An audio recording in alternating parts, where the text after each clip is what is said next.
¿Cuál es la mejor sal para las carnes? ¿Sal fina o sal gruesa? Una gran discusión entre asadores y parrilleros. Haremos varias pruebas y varios experimentos en este video. Soy Heinz Butt y esto es Ciencia y Cocina. Esta es ciertamente una de las preguntas que más nos hacemos al momento de preparar carnes, sobre todo entre tantos maestros asadores y maestros parrilleros, siempre discutiendo cuál es la sal ideal, entre sales más finas, sales de cristales más gruesos, sales de mar o sal del Himalaya. Ciertamente hay mucho donde elegir y ciertamente veremos varios experimentos para ver cuál es la sal que mejor queda en la carne. Pero lo primero, lo esencial, debemos entender por qué le añadimos sal a nuestras carnes. Y ciertamente en el tema carnes tenemos bastantes tipos, ya que carne se define como la parte comestible del músculo de los animales. Y existen muchos tipos y variedades. Para fines de este video nos vamos a enfocar en la carne roja de vacuno. Entonces, ¿por qué se añade sal? Primero es por un tema de sabor, ya que obvio queremos que todo sepa lo mejor posible. Así es que al añadir sal a nuestra carne, esta se va a disolver en la propia agua que tiene este producto. Ya que recordemos, la sal es hidrosoluble y se va a disolver en este entorno acuoso de este alimento. Así, con esa disolución nos va a dejar este excelente sabor, ese sabor salino que tanto nos gusta.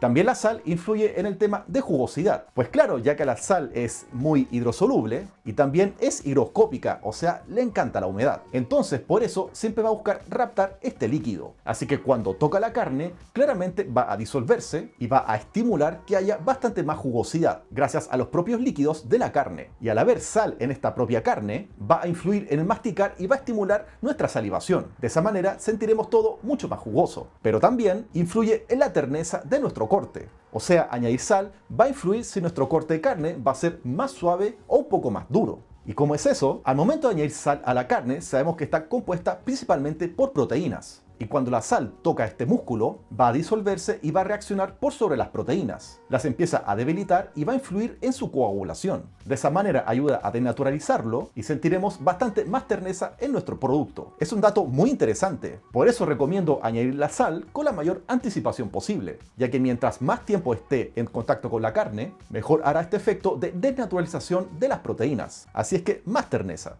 Entonces, esos son 3 motivos para usar sal en nuestros productos, principalmente en las carnes. Entonces, ya sabiendo eso, vamos a responder cuál teóricamente es la mejor sal para utilizar.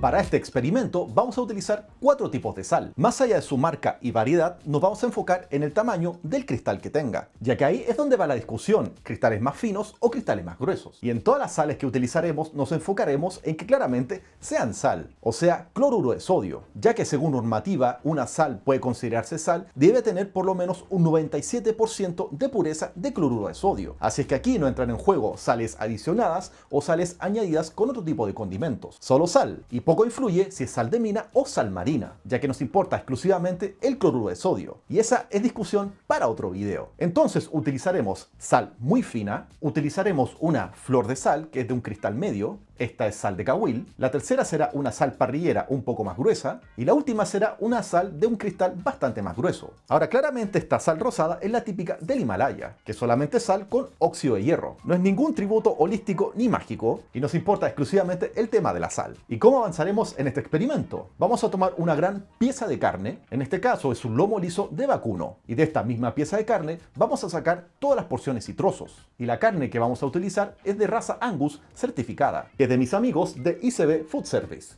Así es que vamos a limpiarla, retirarle excesos de grasa y las vamos a porcionar. La idea es que cada trozo tenga la cantidad justa de grasa. Y después cada trozo será pesado, registraremos su peso y nos vamos a enfocar en 5 variedades. Un trozo de carne será nuestro control, o sea, se cocinará sin sal. El otro con sal fina, después nuestra flor de sal, la sal parrillera gruesa y nuestra sal extra gruesa. La cantidad de sal que cada uno de los trozos de carne también tenemos que estandarizarlo. Y será el 1% de su peso. Así estaremos en igualdad de condiciones. Y porque 1%, bueno, es la cantidad estándar de sazón de carne. De esa manera va a tener un salado justo y necesario. Claramente es cosa de gustos, pero sobre todo para poder hacer un buen experimento, tenemos que utilizar las mismas cantidades para todo. Así es que una vez pesado, lo vamos a colocar en ambas caras de la carne y vamos a dejarlo reposando en temperatura ambiente. Colocaremos todos los trozos en un mismo recipiente y veremos qué pasa después de 1 hora. Y después del reposo ocurre lo que sabemos que pasa. La carne empieza a exudar sus líquidos y esto ocurre en todos los trozos, inclusive el que no tiene sal.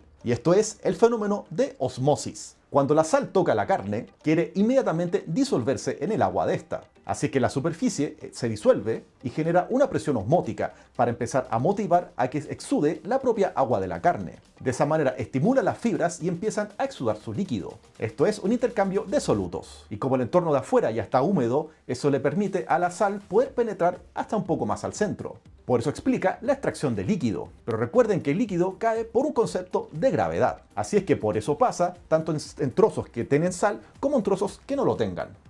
Ya que después del reposo, al corte de cuchillo, las fibras, como algunas se dañan, empezarán a botar algo de líquido. Pero también hay otro tema interesante, la forma del cristal de sal. Normalmente y sabemos que estamos acostumbrados a que sea casi un cubo. Pero existen otro tipo de cristales con otras formas y otras puntas, y estas van a tener una característica que van a ser capaces de extraer más líquido. Tradicionalmente la forma del cristal de sal es un cubo, y entonces por superficie de contacto va a tocar la superficie, y de esta manera por osmosis, ya sabemos, empieza a extraer el líquido. Pero hay otras sales las cuales tienen más puntas, y esto aumenta la superficie de contacto. Y es como que esas puntas dañan ligeramente la fibra de las carnes, y por eso son capaces de extraer bastante más líquido. Este tipo de formas es bastante clásicos en sales tipo escama, tipo piramidal o sales tipo kosher, o como la flor de sal que estamos usando en este momento. Pero la cantidad que usamos no va a significar en que va a quedar más seca o no. Y entre paréntesis te recuerdo algo, ese líquido que está saliendo no es sangre. Esto se conoce como purga o linfa,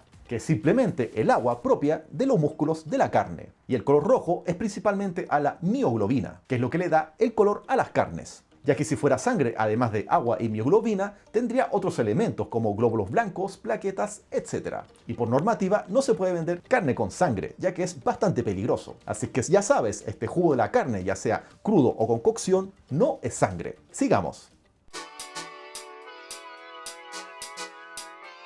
Después del reposo, vamos con la cocción. Pero antes, notemos la superficie de estos. En los trozos que tenían sal fina y flor de sal, vamos a notar que prácticamente desaparecieron de la superficie. Esto es simplemente por la forma y el tamaño del cristal. Al ser más finos y también tener más superficie de contacto, van a disolverse y penetrar con mayor eficiencia. Y en los otros que tenían la sal gruesa y bastante más gruesa, aún notamos los cristales en su superficie, ya que al ser más grandes, van a tomar bastante más tiempo de disolución. Por eso aún los notamos. Si queremos que desaparezcan en su totalidad, tal vez necesiten bastante más tiempo, y depende del grosor del cristal, puede demorar entre 2 a 3 horas más. Y para seguir con el experimento, vamos mejor a la cocción. ¿Y cómo vamos a evaluar? Bueno, como nos enfocamos en sal y ver si esta tiene alguna particularidad sobre el trozo de carne, evaluaremos en dos parámetros. Uno es el sabor, va a significar cuánta salazón dejó la carne. Y en el otro caso, si es que tuvo alguna incidencia en la pérdida de peso. O sea, se significa que extrajo más líquido de lo normal en las carnes. Y eso es un factor interesante,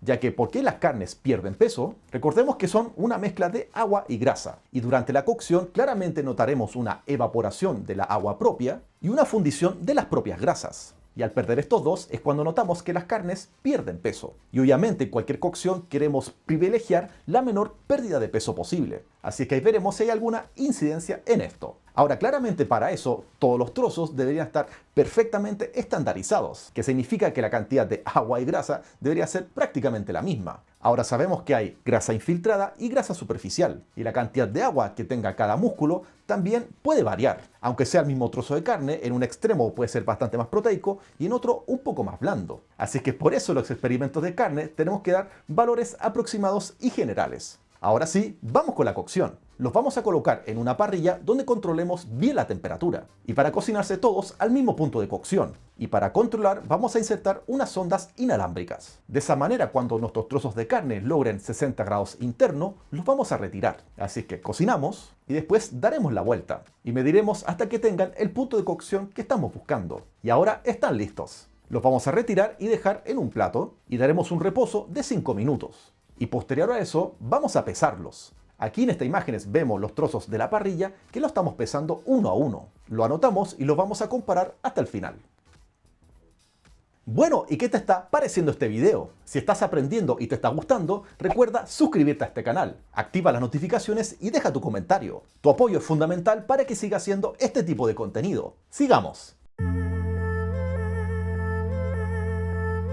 Ahora vamos a proceder a cortar los lomos y notamos que todos tienen el mismo punto de cocción. Y enfocándonos en el trozo que no fue cocinado con sal, se lo vamos a añadir ahora, bajo el mismo criterio del peso al 1%. Y juntando todos los trozos vamos a cortar una tajada en cada caso, para hacer el análisis de sabor.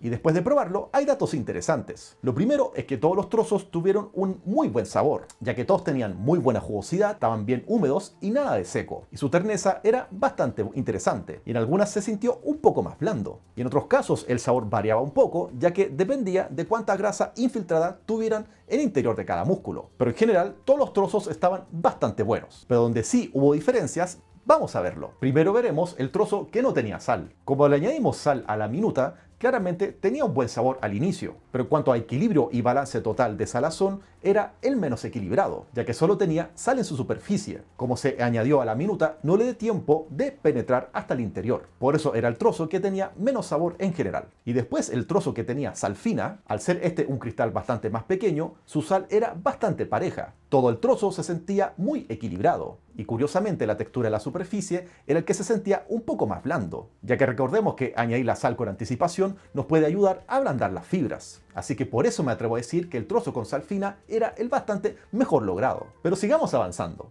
Y el trozo que tenía la sal de cahuil o un cristal medio, similar al anterior, muy buena jugosidad, muy buen sabor, y su nivel de balance era ligeramente inferior al anterior, ya que al ser un cristal de un poco de mayor grosor, claramente le tomó más tiempo de disolverse y no logra penetrar hasta el interior. Y si después nos vamos a los otros dos trozos con sal gruesa, la que tenía sal parrillera gruesa estaba un poco más crujiente en su superficie, puesto que aún tenía cristales que no se habían disuelto del todo, y eso nos puede dar una sensación de jugosidad al principio. La jugosidad se estandariza al igual que los otros trozos, pero al centro, en la balance de salazón, no estaba muy parejo, se sentía menos sal. Y por último, en el cristal extra grueso, también bien crujiente la superficie, pero el nivel de penetración de sal fue bastante poco. Por eso al centro prácticamente no se sentía nada de sal. Por eso fue bastante disparejo. Solo un poco más parejo a diferencia del trozo inicial que no tenía sal. Así es que interesantes resultados de sabor. Ahora en ningún caso significa que uno sea mejor o peor que otro. Es cosa de gustos. Pero ya te puedes dar una idea de que si quieres una salazón pareja, bueno, puedes utilizar un cristal bastante más fino, ya que eso permite una mejor disolución. Y si quieres más textura, bueno, usa un cristal más grueso. Así te queda un poco más crujiente. Por eso tienes muchas opciones. O sazonas con anticipación, de esa manera permites que se disuelva mejor. O puedes tal vez usar sal fina al inicio y después finalizar con sal gruesa, ya que sabemos que a muchos les gusta ese crujiente de masticar la sal junto con la carne. Bueno, ¿y qué pasó con las pérdidas? Veamos los resultados. Aquí tenemos este cuadro donde está el peso inicial y el tipo de sal que usamos en cada caso. Y al ver los rendimientos podemos encontrar interesantes sorpresas. En algunos casos podemos pensar que wow, perdieron bastante más líquido. Y hasta podemos pensar que se secaron un poco. Pero recordemos que la pérdida puede ser por la evaporación del agua o la fundición de las grasas. Pero ese tipo de pérdidas son las normales considerando el estándar de cocción, que es una cocción a la parrilla. Porque claramente va a depender del punto. Si el punto es de mayor cocción, claramente se evapora más y las pérdidas son mayores. Pero en el fondo notamos que dependiendo del grosor del cristal y la forma que éste tenga, puede influir un poco en la pérdida de su líquido. Pero aún así, lo más importante, los resultados de sabor y jugosidad son bastante buenos. Y es ahí donde está la pericia y la maestría de cada uno de los maestros parrilleros o asadores. Entonces, como estamos notando después de estos experimentos, prácticamente todas las sales son bastante buenas. Así es que la que uses o la mezcla que uses va a depender netamente de tus gustos. Ninguna es mejor o ninguna es peor, pero ya sabes el fundamento en cada caso. Y ese sabor salino típico de la carne, bueno, es el cloruro de sodio. Ahora, ciertamente podemos tener algunas diferencias en cuanto a los resultados, sobre todo de cuando vamos a añadir la sal utilizando este mismo tipo. ¿Qué pasaría si lo añadiéramos 1 hora antes, 5 horas antes o 24 horas antes de la cocción? Lograríamos interesantes resultados. ¿Quieres saber eso? Déjame ese comentario en el video. Y listo, hemos respondido esas preguntas. Ahora tienes más fundamentos de esta sazón, sabiendo que dependiendo de la forma vamos a lograr diferentes resultados. Y recuerda que al final es una cosa de gustos. Pero es interesante que como aplicando el método científico podamos dar respuesta y más información a estas dudas. Cuéntame qué te pareció el video. Espero tus sugerencias y tus comentarios. De esto se trata la gastronomía científica, de seguir experimentando para saber más de nuestra cocina y de nuestros alimentos. Soy Heinz Butt y esto es Ciencia y Cocina. Espero que hayas aprendido.